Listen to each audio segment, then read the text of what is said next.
താലിബാൻ മോഡലിൽ വിചാരണ ചെയ്യപ്പെട്ട് കൊല്ലപ്പെട്ട സിദ്ധാർത്ഥനെക്കുറിച്ച് തന്നെയാണ് ഇന്ന് നമുക്ക് സംസാരിക്കേണ്ടത്. ഇന്നലത്തെ ദേശാഭിമാനി പത്രം വൈകിയാണ് കണ്ടത്. അതിൻ്റെ ഒന്നാം പുറത്തെ വാർത്ത നിൽക്കണേ ഈ താലിബാൻ മോഡൽ വിചാരണ എന്ന് പറഞ്ഞൊരു വിചാരണയില്ല. താലിബാനെ IS ഒന്നും നിങ്ങൾക്ക് അറിഞ്ഞുകൂടായിട്ടാണ് അവിടെ വിചാരണയൊന്നുമില്ല, കൊലപാതകമുള്ളൂ. പിന്നല്ല ചുമ്മാ നിരത്തി ഇരുത്തിയിട്ട് ഒന്നുകിൽ വെടിവെച്ച് കൊല്ലും സംഘർഷമാണെങ്കിൽ, അതല്ലെങ്കിൽ നിരത്തി ഇരുത്തിയിട്ട് പുറകിൽ നിന്ന് കഴുത്തിങ്ങനെ പിടിച്ച് മലർത്തി അറുത്ത് കൊല്ലും. ഹലാൽ ചോര ഒലിച്ച് ഇവൻ മരിക്കും. വീഡിയോ കണ്ടിട്ടുണ്ട്. അതാണ്. അല്ലാതെ വിചാരണ തൻ്റെ ഭാഗം കേൾക്കുക ഈ വക പരിപാടിയൊന്നും താലിബാനില്ല. വെറുതെ താലിബാനെ നാണം കെടുത്തരുത്. അല്ല, ഇവിടെ വിചാരണ ഞാൻ ഉദ്ദേശിച്ച വിചാരണയിൽ ആൾക്കൂട്ട വിചാരണ, ആ വാക്ക് പുറത്തേക്ക് വരട്ടെ. ഉത്തർപ്രദേശിലാണെങ്കിൽ അപ്പം തന്നെ ഇറങ്ങുമല്ലോ ആൾക്കൂട്ട വിചാരണ എന്നുള്ള വാക്ക്. ഇപ്പൊ മാധ്യമങ്ങളിൽ ആൾക്കൂട്ട വിചാരണ എന്നുള്ള വാക്ക് നിരോധിച്ചിരിക്കുകയാണോ? ഒരു മനുഷ്യൻ പറയുന്നില്ല. വിചാരണ എന്ന് പറയും. ആൾക്കൂട്ട വിചാരണ എന്നുള്ള വാക്ക് ഉത്തർപ്രദേശിൽ യോഗി ആദിത്യനാഥിന് വേണ്ടി റിസർവ് ചെയ്തിരിക്കുകയാണ്. എന്ത് തെമാടിത്തരമാണ് കേരളത്തിൽ നടക്കുന്നത്? അല്ല ടി ജി, ഇനി പറഞ്ഞു. അപ്പോൾ ഏതായാലും വിചാരണ ഞാൻ പിൻവലിച്ചു. കറക്റ്റ് ചെയ്തു. അപ്പോൾ നമ്മളെങ്കിലും പറയണം ആൾക്കൂട്ട വിചാരണ. അതെ, ആൾക്കൂട്ട വിചാരണ നടത്തി കൊന്ന സിദ്ധാർത്ഥനെ കുറിച്ച് വളരെ മോശമായൊരു വാർത്തയാണ് പതിവ് പോലെ ദേശാഭിമാനി ഇന്നലെ എഴുതിയത്. ക്യാമ്പസിൽ ഒരു വിദ്യാർത്ഥിനിയോട് അപമര്യാദയായി പെരുമാറിയതിനെ തുടർന്നാണ് ഈ പ്രശ്നങ്ങൾ ഉണ്ടായതെന്ന്. ഇത് പത്രത്തിൽ അച്ചടിച്ച് പത്രം വീട്ടുമുറ്റത്തെത്തി ഏതാനും മണിക്കൂറുകൾ കഴിഞ്ഞപ്പോൾ സിദ്ധാർത്ഥൻ്റെ വീടിനടുത്ത് SFI പ്രവർത്തകനായ സിദ്ധാർത്ഥനെ കൊന്നവരെ ശിക്ഷിക്കണമെന്നുള്ള ബോർഡും വെച്ചു ഈ നരാധമന്മാർ. അതൊക്കെ ചെയ്യും. അപ്പോൾ അതിൽ ഞാൻ ഇന്നലെ തന്നെ പറഞ്ഞില്ലേ, ഇയാൾ ആത്മഹത്യ ചെയ്തതാണെന്നും ഡ്രഗ് അഡിക്റ്റ് ആയിരുന്നുവെന്നും ഒക്കെ കഥകൾ ഇറങ്ങും. ഈ പെൺകുട്ടിയെ പതിവായിട്ട് ഉപദ്രവിച്ചുകൊണ്ടിരുന്നതാണെന്നും മറ്റു പല പെൺകുട്ടികളെയും ഉപദ്രവിച്ചതായും ഇനി പരാതി വരാനിരിക്കുന്നതേ ഉള്ളൂ. 10 പെൺപിള്ളേരെ കൊണ്ട് പരാതി എഴുതിക്കാനല്ലോ വന്നോ? പിന്നെ അതായത് ഒരു പരാതി സിദ്ധാർത്ഥ് ഈ പറയുന്ന ഇൻസിഡൻറ്റ്, അതായത് കോളേജിൽ വാലന്റൈൻസ് ഡേക്ക് നൃത്തം നടന്നപ്പോൾ ഒരു മുതിർന്ന കുട്ടിയോടൊപ്പം നൃത്തം ചെയ്തു, അവളോട് പ്രണയാഭ്യർത്ഥന നടത്തി എന്നാണ് പറയപ്പെടുന്നത്. അതിൻ്റെ പേരിൽ അതിൻ്റെ ആ പെൺകുട്ടി തട്ടമിട്ട പെൺകുട്ടി ആയതുകൊണ്ട് അതിൽ അസഹിഷ്ണുവായ SFI നേതാക്കന്മാരെന്നും അല്ലെങ്കിൽ അതിൽ അസൂയമൂത്ത SFIക്കാരെന്നും പറയാം. അവർ ഇവനെ ഇതിലൊക്കെ തെറ്റെന്താന്നേ? ഇവരുടെ ഞാൻ പറയുന്നത് ഇവരുടെ സാംസ്കാരിക നായികയായിട്ട് ഒരു മലയാളം അധ്യാപികയുണ്ട്, ദീപാ നിശാന്ത് എന്നാണ് അവരുടെ പേര്. അവർ പഠിപ്പിച്ചുകൊണ്ടിരുന്ന കേരളവർമ്മ കോളേജിൻ്റെ മുൻവശം വലിയ ബോർഡ് വരച്ചു വെച്ചു, തുണിയില്ലാത്ത ആണും പെണ്ണും ഇണചേരുന്ന പടം. എന്നിട്ട് കുറിച്ച് നോക്കണ്ട, ഞാനും നീയും ഒക്കെ ഉണ്ടായത് എങ്ങനെയാണെന്ന് ആലോചിച്ചാൽ മതി എന്ന് എഴുതി വെച്ച സാധനം. എന്നിട്ട് ഇവരാണ് പറയുന്നത്, എന്താ നമ്മുടെ വാലന്റൈൻസ് ഡേയിൽ ഇവൻ പ്രണയാഭ്യർത്ഥന നടത്തി, അതിൻ്റെ ശിക്ഷയാണ് ആൾക്കൂട്ട വിചാരണ. അത് മാത്രമല്ല ടി ജി, തട്ടവിട്ട പെൺകുട്ടിയോടാണ് അതാണ് ഇതിന്റെ പ്രശ്നം. അതാണ് ഇതിന്റെ പ്രശ്നം. വേറെ ഒരു പ്രശ്നമില്ല. തട്ടം ഇടാത്ത ഒരു പെൺകുട്ടിയായിരുന്നെങ്കിൽ അവളെ പച്ചയ്ക്ക് ബലാത്സംഗം ചെയ്താൽ ഇവന്മാർ ഇതിന്റെ വീഡിയോ എടുത്തിട്ട് സോഷ്യൽ മീഡിയയിൽ ഇട്ട് ആഘോഷിക്കും. അത്തരം നാറികളാണ് SFI. ഇതൊന്നും നമ്മുടെ മാധ്യമങ്ങളോ ഒന്നും ആരും പറയുന്നില്ല. കേരളത്തിലെ സാംസ്കാരിക നായർക്ക് മിണ്ടാട്ടില്ല. ഇപ്പോൾ ഞാൻ വിഷയത്തിലേക്ക് വരാം. ടി ജി 14-ാം തീയതി സംഭവം ഉണ്ടായി. 16-ാം തീയതി മുതൽ ഈ ചെറുപ്പക്കാരനെ അതിഭീകരമായി ഭേദ്യം ചെയ്യുകയാണ്. 18-ാം തീയതി അവൻ മരിച്ചു. 18-ാം തീയതിയിലെ തീയതി വെച്ച് 20-ാം തീയതി ഒരു പരാതി കൊടുക്കുന്നു. ഈ പരാതി 20-ാം തീയതിയും 26-ാം തീയതിയും, അതായത് അപ്പോൾ ഇവൻ്റെ ശവദാഹം കഴിഞ്ഞു. അവിടെ ഇൻറ്റേർണൽ കംപ്ലയിൻറ്റ്സ് കമ്മിറ്റി പരിശോധിക്കുന്നു. ഇയാൾ മരിച്ചതുകൊണ്ട് ഈ പരാതി തീർപ്പാക്കാൻ നിർവാഹമില്ല എന്ന് പറഞ്ഞ് ക്ലോസ് ചെയ്യുന്നു. അതിൽ ഒപ്പ് ചെയ്തിട്ടിരിക്കുന്നവരിൽ ഒരുത്തൻ കൂടി ഈ കേസിലെ പ്രതിയാണ്. MN വിജയൻ പറഞ്ഞിട്ടുണ്ട്, ചോദ്യം ചോദിച്ച് വിദ്യാർത്ഥിയെ പുറത്താക്കിയാലും ചോദ്യം ബാക്കി നിൽക്കും എന്ന് പറയുന്ന പോലെ പരാതിക്ക് വിധേയനായ ആൾ ചത്തുപോയാലും പരാതി നിലനിൽക്കും. പരാതി പൂക്കോട് വെറ്റിനറി കോളേജിൽ ആകാശത്തിൽ ഇങ്ങനെ നിലനിൽക്കും. എല്ലാ ആൺകുട്ടികൾക്കും ഭീഷണിയായിട്ട് തട്ടമിട്ടവളെ തൊടാനോ നോക്കാനോ പോലും പാടില്ല. അങ്ങനെ നോക്കിയവനെ തട്ടുമെന്ന് മാത്രമല്ല അവൻ അത് എഴുതി തള്ളും. ആത്മഹത്യയാണ്, അസ്വാഭാവിക മരണമാണ് എന്ന് പറഞ്ഞിട്ട് എഴുതി തള്ളും. ഞാൻ സുനിൽ ഇന്നത്തെ ഡേറ്റിൽ എഴുതി വെച്ചോ ഇത് ആത്മഹത്യയായിട്ട് എഴുതി തള്ളി, ഈ ബഹളമൊക്കെ 3-4 ദിവസം കഴിയുമ്പോൾ പോവില്ലേ? ലോക്സഭാ തെരഞ്ഞെടുപ്പിൽ സ്ഥാനാർത്ഥി ലിസ്റ്റ് വന്നു, നരേന്ദ്രമോദി വന്നു, പിണറായി വിജയൻ അതിൽ പോയി എന്നൊക്കെ പറഞ്ഞിട്ട് വാർത്ത ഇങ്ങനെ വന്നുകൊണ്ടിരിക്കും. കഷ്ടിച്ച് 2-3 ദിവസം കൂടി അത് കഴിയുമ്പോൾ ഇത് തീർന്നില്ല. എന്താ അവരുടെ തന്നെ നേതാവിനെ പറ്റി ഒരു സിനിമ ഇറങ്ങിയിരുന്നല്ലോ, അങ്ങേരല്ലേ പറഞ്ഞത്, തവള ചത്ത വാർത്ത പാമ്പ് ചാകുമ്പോൾ മാറും, പാമ്പ് ചത്ത വാർത്ത കോഴി ചാകുമ്പോൾ മാറും എന്നൊക്കെ പറഞ്ഞിട്ട് അവരുടെ നേതാവിനെ ഭംഗ്യന്തരേണ കാണിച്ചുകൊണ്ടാണ് ആ ഡയലോഗ്, ഏത് CPM നേതാവിന്. അപ്പോൾ ഇവർക്കറിയാം ഈ വാർത്ത എന്നൊക്കെ പറഞ്ഞു കഴിഞ്ഞാൽ ഇത്രയേ ഉള്ളൂ, കഴിഞ്ഞു. വാർത്ത കഴിഞ്ഞു കഴിഞ്ഞാൽ പിന്നെ ഇയാളുടെ അച്ഛൻ തെക്കുവടക്ക് നടക്കും. പഴയ അടിയന്തരാവസ്ഥയിൽ രാജൻ്റെ അച്ഛൻ നടന്നില്ലേ, അതുപോലെ ഈ അച്ഛനും തെക്കുവടക്ക് നടക്കും. ഇതല്ലാതെ ഒരു ചുക്കും ഇതിൽ സംഭവിക്കാൻ പോകുന്നില്ല. കാരണം ഇൻവോൾവ് ആയിട്ടുള്ള പാർട്ടികൾ ഒന്ന് SFI ആണ്, മറ്റത് തട്ടത്തിൻ മറയത്താണ്. ഒന്നും ചെയ്യാൻ സാധ്യതയില്ല കേരളത്തിൽ. അത് മാത്രമല്ല, ഇതിനെല്ലാം ഒത്താശ ചെയ്ത ഡീൻ എന്ന് പറയുന്ന ഒരാളുണ്ട്. അയാളെക്കുറിച്ച് ഇന്നലെ കൃഷി വകുപ്പ് മന്ത്രി ഇതിൻ്റെ PVC പറഞ്ഞ്, എനിക്കറിയാം നാരായണനെ, അയാൾ കുഴപ്പക്കാരനൊന്നുമല്ല, ക്ലീൻ ചിറ്റ് കൊടുത്തു കഴിഞ്ഞു, ഒരന്വേഷണം നടക്കും മുമ്പ്. ഇതിലും ഗംഭീരമായ ബോൾഡായിട്ട് ഞാൻ അദ്ദേഹത്തെ അഭിനന്ദിക്കുന്നു, സല്യൂട്ട് ചെയ്യുന്നു. B. അശോക് സെർവിങ് IAS ഓഫീസറാണ്. ഇന്നത്തെ മനോരമയിൽ അദ്ദേഹം ലേഖനം എഴുതി. അഭിപ്രായം വ്യക്തിപരമാണ് എന്ന് പറഞ്ഞുകൊണ്ട് അദ്ദേഹം സർവീസിലിരിക്കുകയാണ്.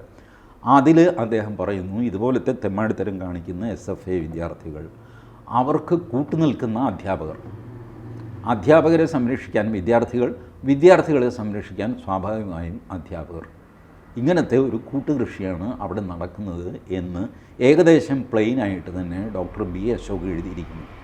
സെർവിങ് IAS ഓഫീസർ ഒരു ലേഖനം എഴുതുക എന്ന് പറഞ്ഞാൽ ചില്ലറ കാര്യമല്ല. അതും ഭംഗ്യന്തരേണ പിണറായി വിജയൻ്റെ വിദ്യാർത്ഥി സംഘടനയെ കുറ്റപ്പെടുത്തിക്കൊണ്ട്.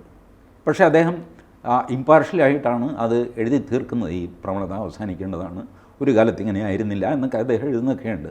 ബട്ട് അത്രയെങ്കിലും ചെയ്യാൻ ഈ പറഞ്ഞ ഒരു സാംസ്കാരിക ചെറ്റയും ഇല്ലാത്തിടത്ത് സംസ്കാരമുള്ള സെർവിങ് ആയിട്ടുള്ള ഒരു IAS ഓഫീസർ തയ്യാറായി എന്നുള്ളിടത്താണ് എനിക്ക് അദ്ദേഹത്തോട് ബഹുമാനം. കേരളത്തിൻ്റെ മുഖ്യമന്ത്രി ഇത്രയും ജനവികാരം ഉണർത്തിയ ഒരു സംഭവം ഉണ്ടായിട്ട് കമാന്ന് മിണ്ടിയിട്ടില്ല. അദ്ദേഹം ആകെ പറഞ്ഞ മരപ്പട്ടി മുള്ളുന്നതിനെ കുറിച്ച് മാത്രമാണ്. ജനവികാരമൊന്നും ഉണർന്നിട്ടില്ല, ഉള്ള കാര്യം ഞാൻ പറയാമല്ലോ. ജനവികാരം ഉണർന്നിരുന്നെങ്കിൽ ഒരു മിനിമം പരിപാടിയുണ്ടല്ലോ, ഹർത്താൽ, അതെങ്കിലും പ്രഖ്യാപിക്കുമായിരുന്നു. വയനാട് ജില്ലയിലെങ്കിലും ആരെങ്കിലും ചെയ്തോ? ഇടതുപക്ഷവും ചെയ്തില്ല, BJPയും ചെയ്തില്ല, ഭരണപക്ഷവും ചെയ്തില്ല. കാരണം ഈ മരിച്ചുപോയ സിദ്ധാർത്ഥ് ഹിന്ദുവാണ്. ഹിന്ദുവിൽ ചെറു ന്യൂനപക്ഷമായ ഒരു പിന്നോക്ക വിഭാഗമാണ്. അവർക്ക് വലിയ വോട്ടൊന്നുമില്ല. അതുകൊണ്ടാണ്, ഇതാണ് ഇതിൻ്റെ കാര്യം. അതുകൊണ്ട് ഒരു രാഷ്ട്രീയ പാർട്ടിക്കും അതിൽ താല്പര്യമില്ല. ഇപ്പം എന്ത് ചെയ്യാൻ, അതിലൊക്കെ പോയി തലവെച്ചിട്ട് എന്ത് കാര്യം? ഇതാണ്. പിന്നെ ലോക്കൽ ആൾക്കാർ പേരിന് എന്തെങ്കിലും സമരമൊക്കെ ചെയ്യും, തള്ളിക്കയറാൻ ശ്രമിക്കുക, ബാരിക്കേഡ് ഇട്ട് വെള്ളം ചീറ്റിക്കുക, ഇതുപോലത്തെ ചില്ലറ കലാപരിപാടികൾ നടക്കും എന്നുള്ളതല്ലാതെ. അല്ലെങ്കിൽ ഇതിനു മുമ്പ് സുനിലൊരു രസം അറിയാമോ? ഫെബ്രുവരി 18 ഈ ചെറുക്കൻ കൊല്ലപ്പെടുന്നത് അല്ലെങ്കിൽ ആത്മഹത്യ ചെയ്യുന്നത്. ഇത്രയും കാലം കേരളത്തിലെ മാധ്യമങ്ങൾ എവിടെ പോയിരുന്നു? എനിക്ക് തോന്നുന്നു ഫെബ്രുവരി 28 മറ്റോ ആണ് ഈ വാർത്ത വരാൻ തുടങ്ങിയത്. 27 26 മറ്റോ ചെയ്തു തുടങ്ങിയെന്ന് റിപ്പോർട്ടർ ചാനൽ അവകാശപ്പെടുന്നുണ്ട്. ശരിയായിരിക്കാം. ബട്ട് സ്റ്റിൽ 18/8/26 8 ദിവസം മാധ്യമങ്ങൾ മിണ്ടാതിരുന്നു. ആരുടെ ക്ലൗട്ടാണിത്? ഈ പറഞ്ഞ PFI അഫക്റ്റഡ് SFIയുടെ, വാസ്തവത്തിൽ SFIയുടെ പേര് മാറ്റി PF എന്നാക്കിയാൽ ഒരു കുഴപ്പമില്ല, അല്ല, ഫിറ്റായിട്ടിരിക്കും. SFIയുടെ സംസ്ഥാന സെക്രട്ടറിയുടെ പേരിൽ വധശ്രമം, പീഡനം ഒക്കെ ഉൾപ്പെടെ 40-ൽ പരം കേസുകളുണ്ട്. പരമയോഗ്യനാണ് ബോസ്. അങ്ങനെയാണ് SFIയുടെ നേതൃത്വത്തിലിരിക്കാൻ പരമയോഗ്യൻ. മാക്സിമം ക്രിമിനൽ കേസ് പേരിലുള്ള ആളാണ് SFIയുടെ നേതാവായിരിക്കാൻ യോഗ്യൻ. പിന്നെ മറ്റേ ഇതുകൊണ്ടല്ലോ, സ്വാതന്ത്ര്യം, സമത്വം, സോഷ്യലിസം, ജനാധിപത്യം, സോഷ്യലിസം. ജനാധിപത്യം എനിക്കറിയാം. സ്വാതന്ത്ര്യം, ജനാധിപത്യം, ഗുണ്ടായിസം. ഇതിൻ്റെയൊക്കെ ഇൻഡയറക്റ്റ് അർത്ഥം ഇതാണ്. അഥവാ ഇങ്ങനെയാണെന്ന് അവർ ധരിച്ചു വച്ചിരിക്കുന്നു. ഈ നമുക്ക് സ്വാതന്ത്ര്യം കിട്ടിയപ്പോഴുണ്ടല്ലോ ഡൽഹിയിൽ 1947 ഓഗസ്റ്റ് 15 ആളുകൾ ബസ്സിൽ ടിക്കറ്റ് എടുക്കുന്നില്ല. സ്വാതന്ത്ര്യം കിട്ടി. സ്വാതന്ത്ര്യം അവരെ സമയത്തോളം സ്വാതന്ത്ര്യത്തിൻ്റെ അർത്ഥം അതാണ്. ഇപ്പോൾ ബ്രിട്ടീഷുകാരും പോയില്ല, നമ്മുടെ ഭരണമില്ല, പിന്നെ ബസ്സിൽ ടിക്കറ്റ് എടുക്കേണ്ട കാര്യം എന്താ? കണ്ടക്ടർ പറഞ്ഞു അങ്ങനെയൊന്നുമല്ല, ബസ്സിൽ ടിക്കറ്റ് എടുക്കണം. ഇതെന്ത് സ്വാതന്ത്ര്യം? ഇപ്പം എന്നൊക്കെ പറഞ്ഞ് വലിയ വാക്കാണ് ബഹളമൊക്കെ അവസാനം ടിക്കറ്റ് എടുത്ത്. അല്ല, ഇത് റെക്കോർഡ് ചെയ്ത ചരിത്രമാണ് കേട്ടോ. ആളുകൾക്ക് സ്വാതന്ത്ര്യത്തിന് ഓരോ അർത്ഥമാണ്. SFI സമയത്തോളം ആരെയും തല്ലാനും കൊല്ലാനും ബലാത്കാരം ചെയ്യാനും ഒക്കെയുള്ള സ്വാതന്ത്ര്യം, തുണി അഴിച്ച് നടക്കാനുള്ള സ്വാതന്ത്ര്യം. എന്താണെന്ന് ചോദിച്ചാൽ സ്വാതന്ത്ര്യമല്ലേ, യാഥാർത്ഥ്യങ്ങളെ മറച്ചു വയ്ക്കുന്നില്ല, അതുകൊണ്ട് ഞാൻ തുണിയില്ലാതെ നടക്കാൻ പോവാണ്. ഇതാണ് ഈ ടീച്ചറുടെ നേതൃത്വത്തിൽ കേരളവർമ്മ കോളേജിൽ വെച്ച ബോർഡ്. അല്ല, ടീച്ചർ ചോദിച്ചിരിക്കുന്നതെന്നറിയോ, ടീച്ചറുടെ സ്വന്തം പോസ്റ്റൊന്നുമില്ല, വേറെ ഏതോ അരുൺകുമാറോ എന്ന് പറഞ്ഞ ആളുടെ സ്വന്തം അഭിപ്രായമില്ല. അതെടുത്ത് വെച്ചിട്ട് അരുൺകുമാറിൻ്റെ അഭിപ്രായത്തോട് യോജിക്കുന്നു. കേരളത്തിലെ ക്യാമ്പസുകളിൽ നിന്ന് റാഗിങ്ങിനെ തുരത്തിയ പ്രസ്ഥാനമായ SFIക്കാർ എങ്ങനെ ഇതിൽ വന്നു പെട്ടുപോയി എന്നാണ്. അതാണ് കായംകുളം കൊച്ചുണ്ണി എങ്ങനെ മോഷണ കേസിൽ പെട്ടുപോയി. അതാണ് നല്ല ചോദ്യമാണ്, വളരെ പ്രധാനപ്പെട്ട കാര്യം. ഇപ്പം ഞാനൊരു വാക്ക് പറഞ്ഞു, റാഗിങ്.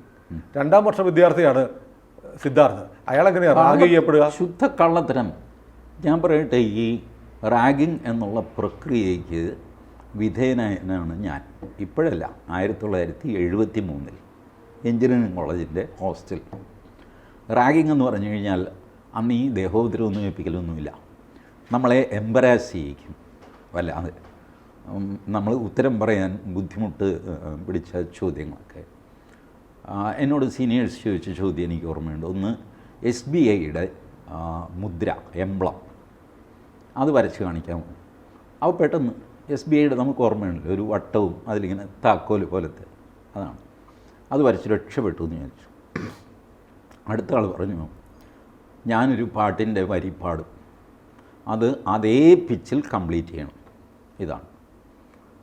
അപ്പോൾ അയാൾ പാടി, സ്വർണ്ണത്താമര ഇതളിലുറങ്ങും, പിച്ച് പോകരുത്, ഇത് കംപ്ലീറ്റ് ചെയ്യണം.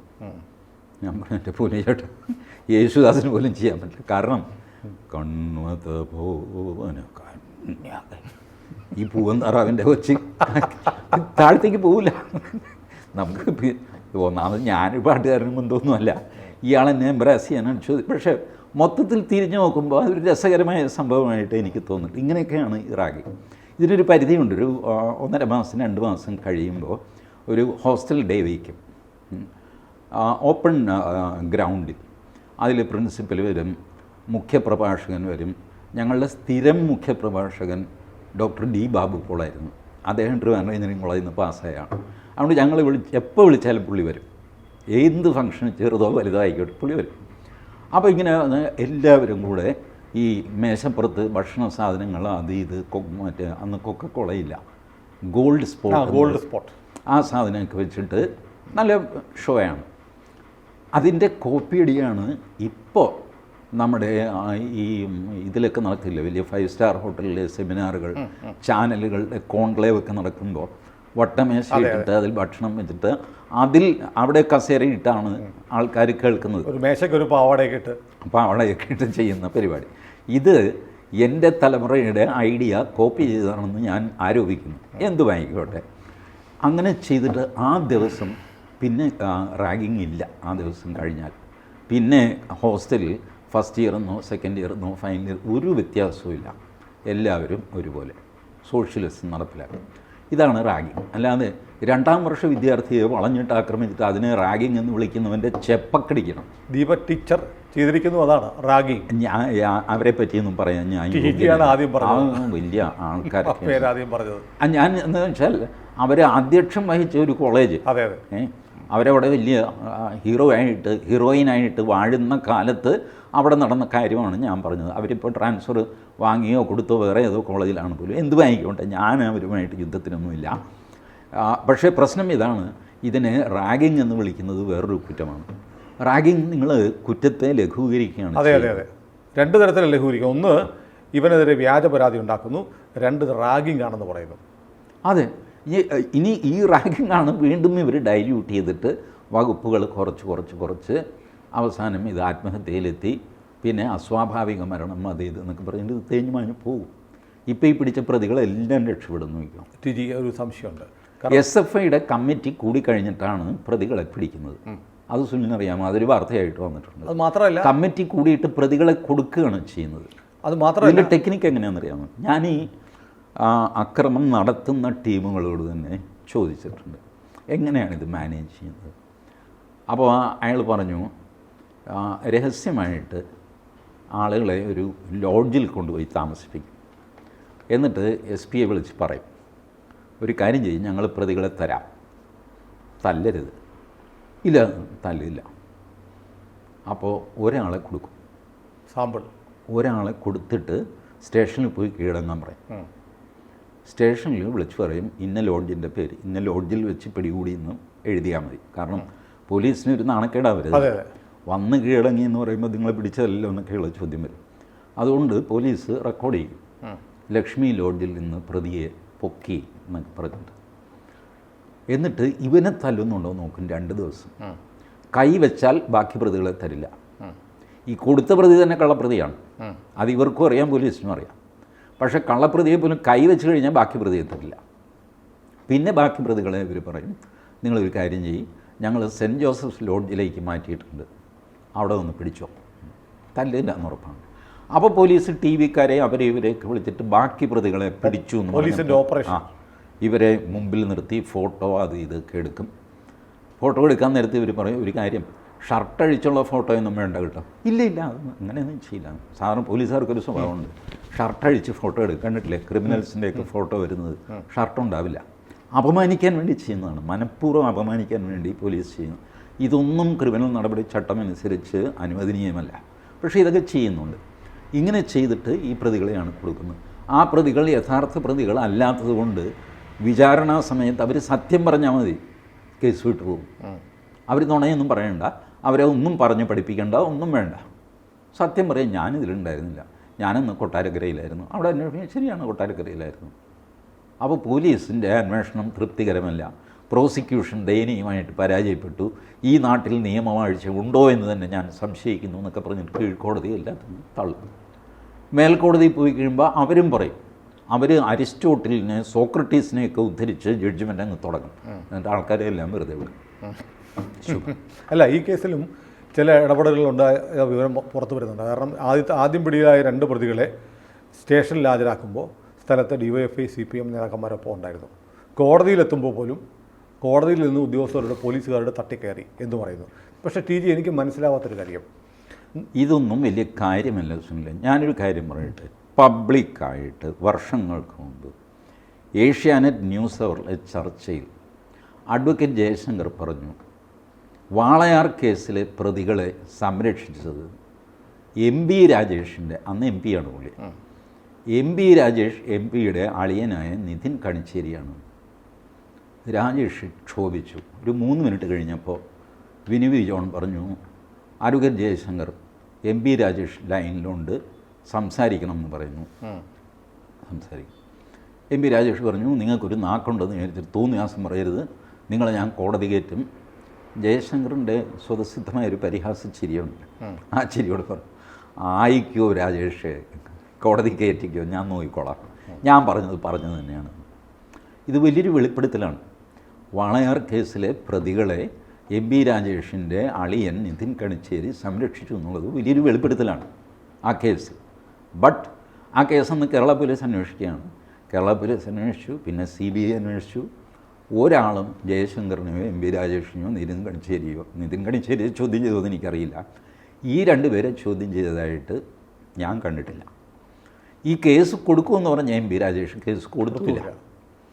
അവസാനം ഒരു വക്കീൽ നോട്ടീസ് അയച്ചു.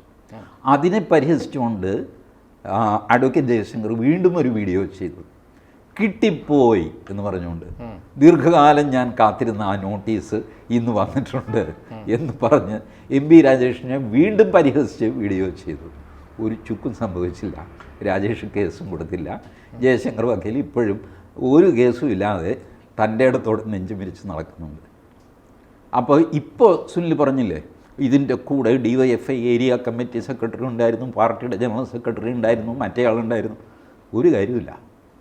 ഒരു കാര്യം, ഇത് കേസിലൊന്നും ഈ സാധനമൊന്നും ഒരു ഫാക്ടറല്ല. അല്ല, എൻ്റെ ഒരു പ്രധാനപ്പെട്ട സംശയം, ഈ കുട്ടികൾ 130ഓളം കുട്ടികൾ നോക്കി നിൽക്കുകയാണ് കോളേജിൻ്റെ നടുത്തളത്തിലുള്ള ടെന്നീസ് കോർട്ടിൽ വെച്ച് ഈ കുട്ടിയെ അതിഭീകരമായി ഭേദ്യം ചെയ്യുന്നത്. കാരണം ഇന്നത്തെ കാലത്ത് എല്ലാവരുടെ കയ്യിലും മൊബൈൽ ഫോണും ഒക്കെ ഉണ്ടാവും. ആരെങ്കിലും ഒരാളൊരു വീഡിയോ, ഒരു ചിത്രം എടുത്തിട്ടുണ്ടാവും. അല്ലെങ്കിൽ ഈ കണ്ട ഒരാൾക്കെങ്കിലും മനസാക്ഷി കുത്തുണ്ടാവും. ഉണ്ട്. ഇന്ന് രാവിലെ മുതൽ മാതൃഭൂമിയിൽ ഫ്ലാഷ് പോകുന്നുണ്ട്. മാതൃഭൂമിയുടെ വാട്സാപ്പിലേക്ക് ഒരു കുട്ടിയുടെ മെസ്സേജ് വന്നു. എനിക്ക് മാത്രമേ മരണകാരണം അറിയാവൂ, but I can't tell that. അവർക്ക് വാട്സാപ്പ് മെസ്സേജ് വന്നു.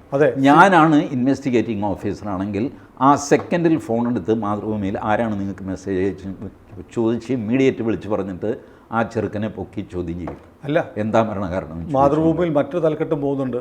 പുറത്തു പറഞ്ഞാൽ തല വെട്ടുമെന്ന് സിൻജോ പറഞ്ഞിട്ടുണ്ട്. ഏതാണ് സിൻജോ? SFIയുടെ കോളേജിലെ നേതാവ്. അതാണ് ഞാൻ പറയുന്നത്. See, investigation officer has to be very alert about all these things. സെക്കൻഡിനകം ഈ സിൻജോയെ വിളിച്ചു വരുത്തണം, ചോദ്യം ചെയ്യണം. സിൻജോ ഒളിവിലാണ്, വേണമെങ്കിൽ അറസ്റ്റ് ചെയ്യണം. സിൻജോ ഒളിവിലാണ്. എന്ത് ഒളിവിലാണ്? നിങ്ങളുടെ മൂക്കിന് താഴെ കൂടെ ഇവരൊക്കെ നടക്കും. ഒളിവിലാണെന്നൊക്കെ അല്ല, പറയാം. അധ്യാപകർ പറയുന്നു ഇതൊക്കെ കഴിഞ്ഞു പോകും, ഇനി നിങ്ങളിവിടെ പഠിക്കേണ്ടതാണ്, ഇന്റേണൽ അസസ്മെന്റ് ഉണ്ട്. ഒരു കാര്യം, ഈ എന്തോ ഒരു കേസിൽപ്പെട്ടവരെ മഹാരാഷ്ട്രയിൽ പോയിട്ട് അതോ രാജസ്ഥാനിൽ പോയിട്ട് കേരള പോലീസ് പിടിച്ചു. രാജസ്ഥാനിൽ അവർ തിരിച്ച് വെടിവെച്ചു. രാജസ്ഥാൻ ആലുവ പോലീസാണ്. ആലുവ പോലീസ് അവർ രാജസ്ഥാൻ പോലീസ് അവരുടെ കൂടെ സഹകരിച്ച് ഈ വെടി കൊള്ളാതെ തന്നെ തോക്കടക്കം ഇവന്മാരെ കക്ഷത്തിൽ ഇറക്കിക്കൊണ്ട് ആലുവയിലേക്ക് കൊണ്ടുവന്നു. ഈ സാമർഥ്യമുള്ള ആൾക്കാരാണ് കേരള പോലീസ്. അവർ സിൻജോ ഒളിവിലാണ്, ഞങ്ങൾ എന്ത് ചെയ്യും എന്ന് ചോദിച്ചാൽ അതിനർത്ഥം വേറെയാണ്. സുനിലെ, I will not degrade Kerala police. Kerala പോലീസിനെ പോലെ സാമർഥ്യമുള്ള പോലീസ് വേറെ കുറവാണ്. ആർക്കും തർക്കമില്ല. പക്ഷെ വേറെ കാര്യമുണ്ട്, പോലീസ് പിടിച്ചു നിൽക്കട്ടെ, അധ്യാപകർ പറയുകയാണ് നിങ്ങൾക്കിനി പഠിക്കേണ്ടതാണ്, പരീക്ഷ എഴുതേണ്ടതാണ്, ഇന്റേണൽ അസസ്മെന്റ് തൊട്ട്. ഈ അധ്യാപകർ അവിടെ തുടരുമ്പോൾ ഈ കുട്ടികൾ എന്ത് ചെയ്യും? ഇതെല്ലാം സംഭവിക്കും. ഇത് നിയന്ത്രിക്കാൻ പോലീസിന് പറ്റണം. ഈ കുട്ടികൾക്ക് ആത്മവിശ്വാസം കൊടുക്കാൻ പോലീസിന് പറ്റണം. നിങ്ങളെ ഒരു ചുക്കും ചെയ്യാൻ പോകുന്നില്ല എന്ന് പറയണം. ഇങ്ങനെ ഭീഷണിപ്പെടുത്തിയെങ്കിൽ അധ്യാപകൻ്റെ പേര് പറയുന്നു പറയണം, അയാളെ പൊക്കണം. You act ruthlessly, then only you can establish rule of law and law and order. ഒന്നും നടക്കാൻ പോകുന്നില്ല. കാരണം അത്രയധികം പോലീസും പൊളിറ്റിസൈസ് ചെയ്യപ്പെട്ടു. വലിയൊരു വിഭാഗം പോലീസ്. നമ്മുടെ നാടിന് കണ്ണും കാതും മനസ്സുമില്ലേ? നാടിന് ഇതൊക്കെയുണ്ട്. ഒരാളും ഒരുമിച്ച് കൂടുന്നില്ല, ഒരു മെഴുകുതിരി കത്തിക്കുന്നില്ല, ഒരാളും തെരുവിൽ ഇറങ്ങുന്നില്ല. ഒരു കലാപം വേണ്ടുന്ന സാഹചര്യമാണ് ഇതൊക്കെ. ഇതേ സംഭവം ഉത്തർപ്രദേശിൽ നടന്നിരുന്നെങ്കിൽ ഇവിടെ തെരുവിലിറങ്ങാൻ ആളുണ്ടാകുമായിരുന്നു. ഉത്തർപ്രദേശിലാണ് ഈ സംഭവം നടന്നതെങ്കിൽ ഇവിടെ മെഴുകുതിരി കത്തിക്കാനോ ചൂട്ട് കത്തിക്കാനോ എന്ത് വേണമെങ്കിലും ആളെ കിട്ടുമായിരുന്നു. കേരളത്തിൽ നടക്കുമ്പോഴാണ് ഈ എല്ലാവരും ഇതിലും ഭേദം നമ്മുടെ കേരളം കടലെടുത്ത് പോകുന്നതാണ് എന്നൊന്നും പറയാൻ വരട്ടെ. കേരളത്തിൻ്റെ ഒരു ക്യാരക്ടറുണ്ട്, ഒരു നന്മയുണ്ട്. ഒരുപക്ഷെ അതിൻ്റെ സമയമാകുമ്പോൾ അത് തലപൊക്കുമെന്ന് തന്നെയാണ് എൻ്റെ വിശ്വാസം. എത്ര കുരുന്നുകൾ ഇങ്ങനെ ചത്തു മലച്ച് വെള്ളവിരിച്ച് കിടക്കും നമ്മുടെ മുന്നിൽ. സമൂഹത്തിൻ്റെ ഒരു പോക്ക് അങ്ങനെയാണ്. എത്രയോ പട്ടാളക്കാർ മരിച്ചിട്ടാണ് നമ്മളൊരു യുദ്ധം ജയിക്കാറുള്ളത്. അതുകൊണ്ട് അങ്ങനെ നിരാശപ്പെടേണ്ട ആവശ്യമൊന്നുമില്ല. കേരളത്തിൻ്റെതായ ഒരു ക്യാരക്ടറുണ്ട്. അതൊരു ദിവസം ഈ കേരളം കാണിക്കും. അതുവരെ SFI ഉള്ള ക്യാമ്പസുകളിലേക്ക് എങ്ങനെ മാതാപിതാക്കൾ കുട്ടികളെ വിടും? You go to some other campus then if you are so afraid of SFI. പിള്ളേർ ചലഞ്ച് ചെയ്യും. ഈ ധാർഷ്ട്യം അധികകാലമൊന്നും SFIക്ക് കൊണ്ടു നടക്കാൻ സാധ്യമല്ല. റോട്ടിലിട്ട് തല്ലും ഇവരെ. Look at west Bengal. എന്താ സംഭവിച്ചത്? CPM കാരനാണെന്ന് കണ്ടു കഴിഞ്ഞാൽ ആൾക്കാർ കടലാവണക്ക് വെട്ടി റോട്ടിലിട്ടടിക്കും. ഇപ്പം ആഫീസ് തുറക്കാൻ നിർവാഹമില്ല വെസ്റ്റ് ബംഗാളിൽ CPM. അതാണ് കേരളത്തെ രക്ഷിക്കാൻ ഒരു മമത വരട്ടെ. ശരി. കൂടുതൽ വാർത്തകളും വിശേഷങ്ങളും നിങ്ങളിലേക്ക് എത്താൻ ABC മലയാളം സബ്സ്ക്രൈബ് ചെയ്യുക, ബെൽ ബട്ടണും അമർത്തുക.